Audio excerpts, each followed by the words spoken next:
Siamo con mister Angelo Bognanni al termine della sfida tra Supergiovane Castelbuono e Paternò, risultato di 0-2. Mister, a prescindere dalla sconfitta in finale, quanto sei soddisfatto della prova e del percorso dei tuoi ragazzi?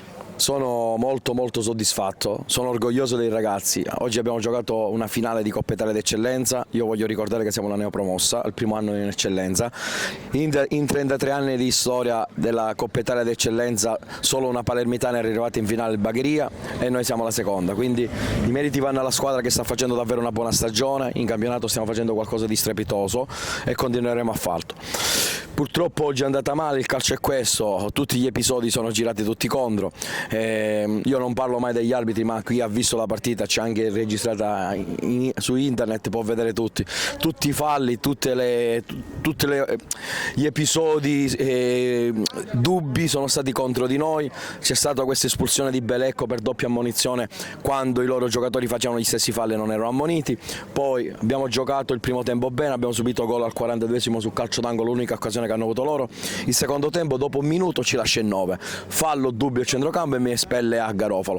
9 contro 11, qualsiasi squadra in Sicilia si sarebbe sciolta, invece noi abbiamo giocato, abbiamo alzato il baricentro, li abbiamo messi al limite dell'area di rigore loro giocavano su qualche ripartenza che noi eravamo con 2 uomini in meno, e poi all'80esimo abbiamo avuto un'occasione clamorosa con Franchelli che se andavamo sul pareggio poi poteva succedere di tutto. Poi al 90esimo, dove quando c'era un po' di dubbio, ha dato quest'altro rigore, la partita è chiusa.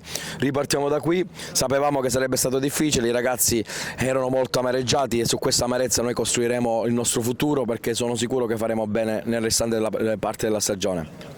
Mister, ha detto tutto lei sulla partita e quindi in campionato si deve ripartire con la rabbia di aver sfiorato la vittoria, possiamo dire così. Ma la rabbia, il nostro gruppo, per quello che ti ho detto poco fa, io sono tranquillo e sereno per quanto riguarda il proseguo della stagione per il futuro, perché è un grande gruppo. Avete visto tutti contro il Paternò che sta facendo cose strepitose nel suo girone, 9 contro 11 per 50 minuti li abbiamo chiusi nella loro metà campo, quindi purtroppo è andata così. Ripartiamo con questa fame, con questa grinta, con questa determinazione e poi vediamo dove arriviamo a fine stagione, però sono sereno perché i ragazzi lavorano tanto e lavorano bene.